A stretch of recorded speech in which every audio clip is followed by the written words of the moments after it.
बच्चों, आपका आपके अपने YouTube चैनल पर बहुत बहुत स्वागत है। आज हम जो चैप्टर लेकर आए हैं वो है इकोनॉमिक्स 12th क्लास। चैप्टर है भारत में मानव पूंजी का निर्माण। चलिए पहले क्वेश्चन से शुरू करते हैं। उच्च शिक्षा के मार्गदर्शन तथा नियंत्रण की जिम्मेदारी होती है। बच्चों, उच्च शिक्षा का मतलब ये है हायर एजुकेशन। उसका जो डायरेक्शन है उसे कैसे कंट्रोल किया जाएगा, इसकी जिम्मेदारी किसकी होती है? ए, भारत सरकार की। बी, उच्च शिक्षा विभाग की। सी, विश्वविद्यालय अनुदान आयोग यानी यूजीसी की। डी, इनमें से कोई नहीं। बच्चों, इसका सही आंसर है सी, विश्वविद्यालय अनुदान आयोग यानी यूजीसी। यूजीसी जितनी भी हायर एजुकेशन है, आपका graduation, BTech, MTech, MBA, BBA, उनकी जितनी भी यूनिवर्सिटी हैं उनमें कौन सा सिलेबस पढ़ाया जाना है, ये सारी की सारी चीज़ें जो हैं कंट्रोल यूजीसी करता है। क्वेश्चन नंबर 2, मानव पूंजी निर्माण किसे कहते हैं? ए, मानव पूंजी के स्टॉक में समय के साथ साथ वृद्धि करने की प्रक्रिया। बी, मानव के आर्थिक संसाधनों में वृद्धि करना। सी, उपरोक्त दोनों। डी, दोनों में से कोई नहीं। बच्चों, इसका सही आंसर है ए, यानी कि मानव पूंजी निर्माण कहते हैं मानव पूंजी के स्टॉक में समय के साथ साथ वृद्धि करने की जो प्रक्रिया है वो बच्चों मानव पूंजी निर्माण कहलाता है। अगला क्वेश्चन है बच्चों, देश में तकनीकी शिक्षा संबंधी नियमों तथा अधिनियमों को लागू करने की जिम्मेदारी किसकी है? यानी कि भारत में जो इंजीनियरिंग है, बीटेक है, एमटेक है या तकनीकी शिक्षा जितनी भी हैं उन्हें कंट्रोल करने का, उनके लिए नियम बनाने का अधिकार किसे है? ए, राष्ट्रीय शैक्षिक अनुसंधान एवं प्रशिक्षण परिषद, विश्वविद्यालय अनुदान आयोग, अखिल भारतीय तकनीकी शिक्षा परिषद की। डी, भारतीय चिकित्सा अनुसंधान परिषद की।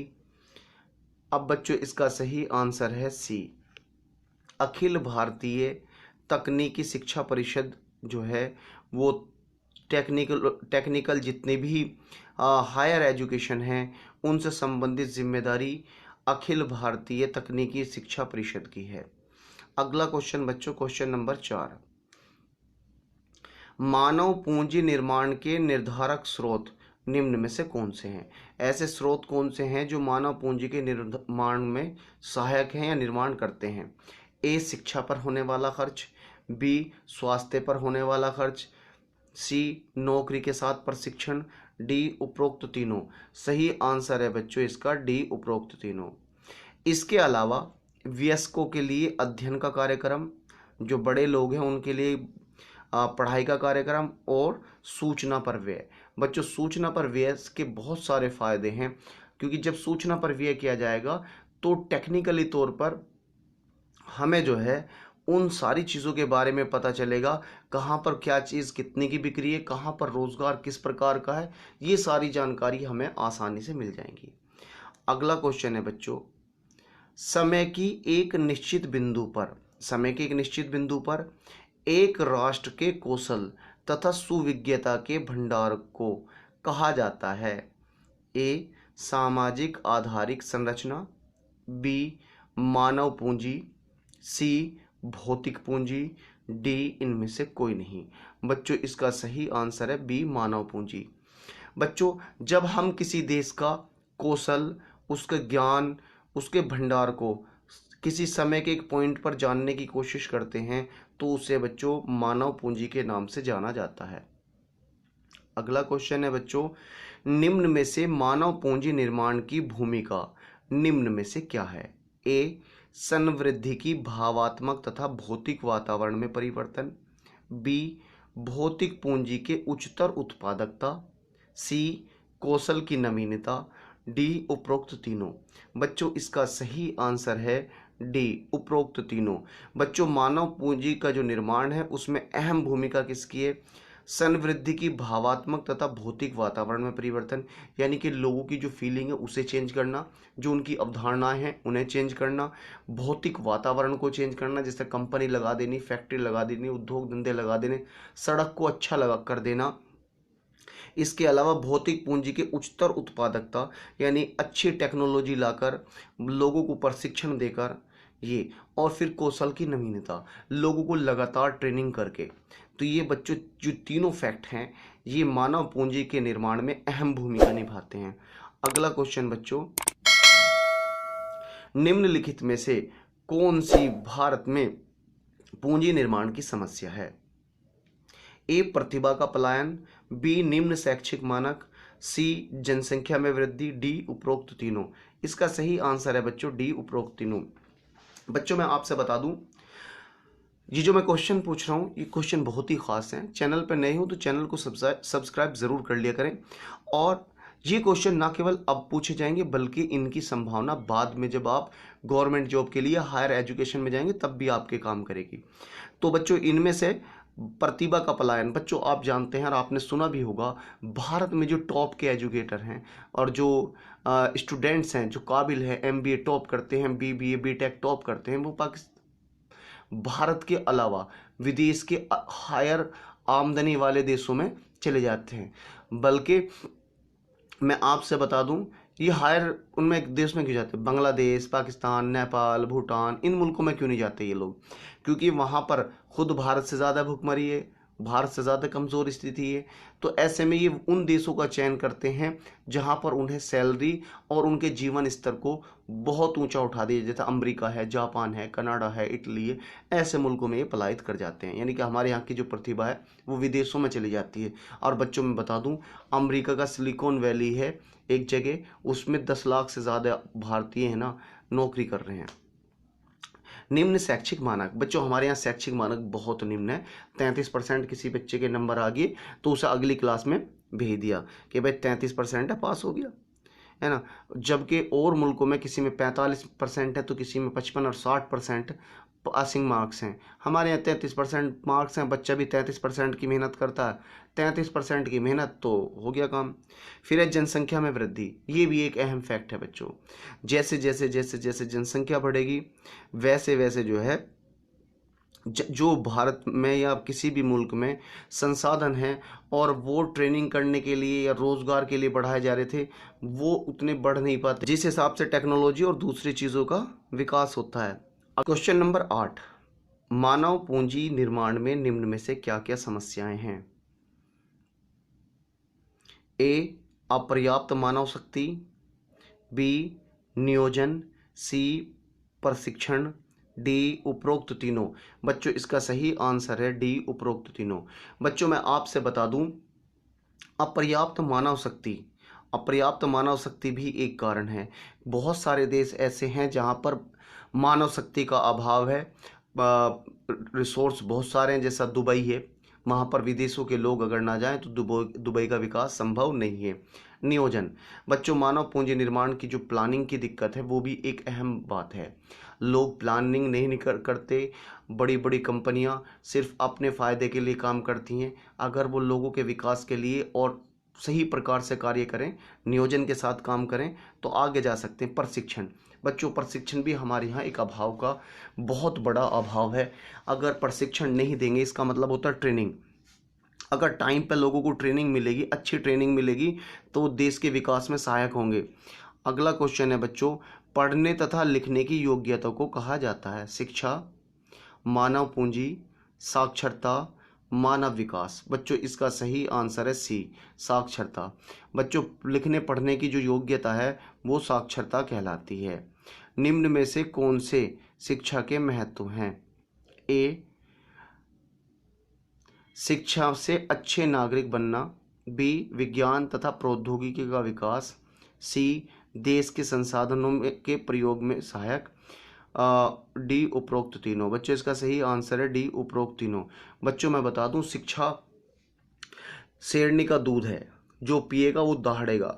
बच्चों शिक्षा का महत्व जो है, अच्छा नागरिक बनाता है, विज्ञान और प्रौद्योगिकी का विकास करता है, देश के संसाधनों के प्रयोग में सहायक होता है, लोगों का मानसिक स्तर का विकास और समृद्धि करता है, समृद्धि करता है, विकास की प्रक्रिया में लोगों को अधिक सहभागिता और नागरिकों को सांस्कृतिक स्तर को कुछ उच्च बनाने में सहायक है, और मानव व्यक्तित्व का विकास करता है।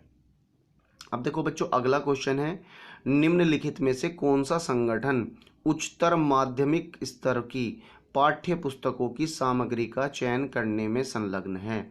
ए यूजीसी, ए आईसीटीआई, आईसीएमआर, एनसीईआरटी। बच्चों इसका सही आंसर है डी, एनसीईआरटी। बच्चों उच्चतर माध्यमिक 9, 10, 11, 12 इनकी जो, या नीट का पेपर, बीटेक का पेपर, इसकी जो जिम्मेदारी है, इनकी किताब सामग्री की जो जिम्मेदारी है वो एनसीईआरटी की है। अगला क्वेश्चन है बच्चों, भारत में शिक्षा क्षेत्र का विकास कैसे संभव हुआ? ए सामान्य शिक्षा का विकास करके, बी माध्यमिक शिक्षा का व्यवसायीकरण करके, सी तकनीकी चिकित्सा एवं कृषि शिक्षा से, डी उपरोक्त तीनों। बच्चों इसमें ये तीनों के तीनों तत्व अहम भूमिका रखते हैं, क्योंकि जब भारत में शिक्षा का बढ़ाने का नंबर आया, आज़ादी के समय हमारे देश के जो एजुकेशन लेवल था वो बहुत डाउन था। तो पहला काम क्या किया गया? सामान्य शिक्षा का विस्तार किया गया, कम से कम लोगों को बेसिक पढ़ाओ। उसके अलावा माध्यमिक शिक्षा का व्यवसायीकरण कर दिया, जिससे कि अच्छे अच्छे और नए कॉलेजेस खुले। उसके अलावा तकनीकी चिकित्सा और कृषि क्षेत्र में काफ़ी विकास हुआ, और डी उपरोक्त तीनों। तो सही आंसर उपरोक्त तीनों। इसके अलावा ग्रामीण शिक्षा को बढ़ावा मिला, वयस्क तथा महिला शिक्षा, सर्व शिक्षा अभियान चलाया गया, प्राथमिक शिक्षा, माध्यमिक शिक्षा, उच्च शिक्षा के बारे में भी कार्य किया गया। आज हम देखते हैं कि भारत के ज़्यादातर इलाकों में स्कूल्स खुले हुए हैं। सन 2011 की जनगणना के अनुसार ग्रामीण भारत में साक्षरता दर लगभग है 74%, 85%, 69%, डी 80%। बच्चों इसका सही आंसर है सी, 69%। 2011 की जनगणना के अनुसार भारत की जो साक्षरता दर है वो 69% है।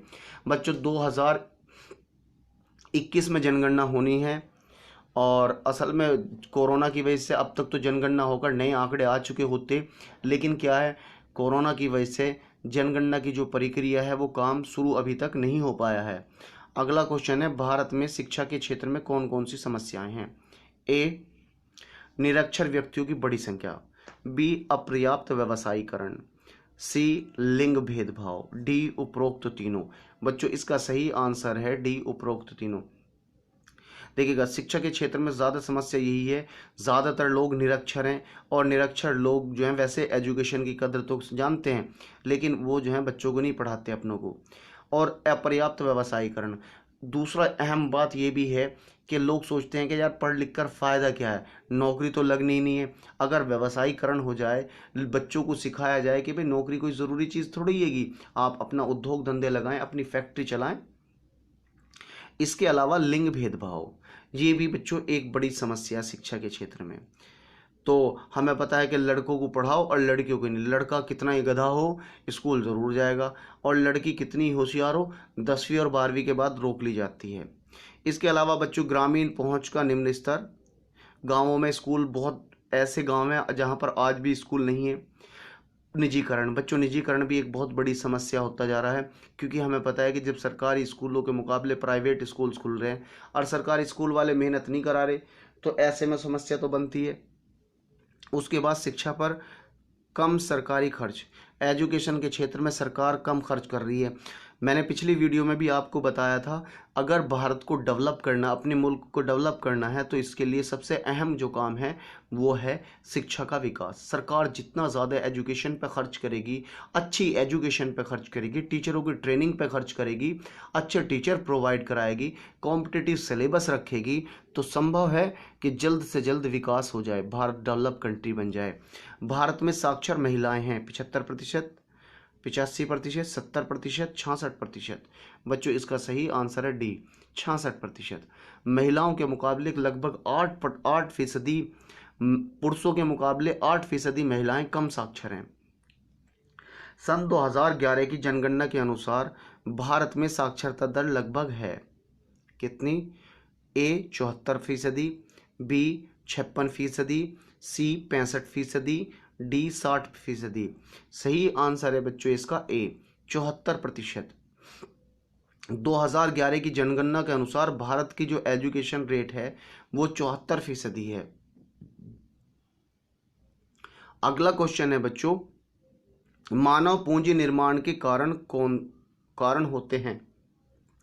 आगतों की कुशलता पूर्वक उपयोग, भौतिक पूंजी के स्टॉक में वृद्धि, सी जीडीपी संवृद्धि में वृद्धि, डी उपरोक्त ए और सी। सही आंसर है ए और सी।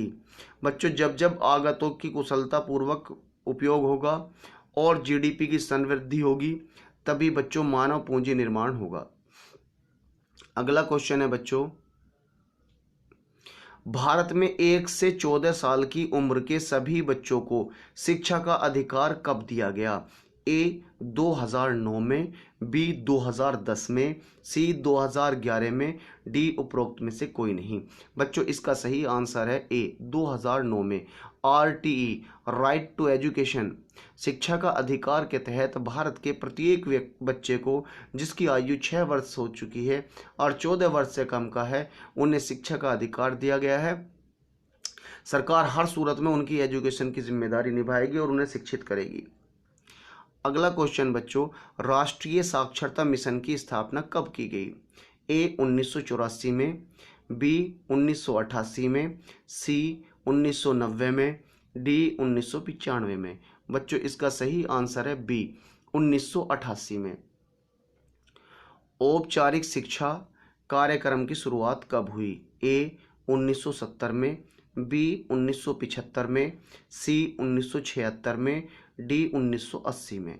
बच्चों, इसका सही आंसर है सी 1980 में। बच्चों, इसी प्रकार की वीडियो, इसी तरह की वीडियो हम लगातार आपके लिए बना रहे हैं।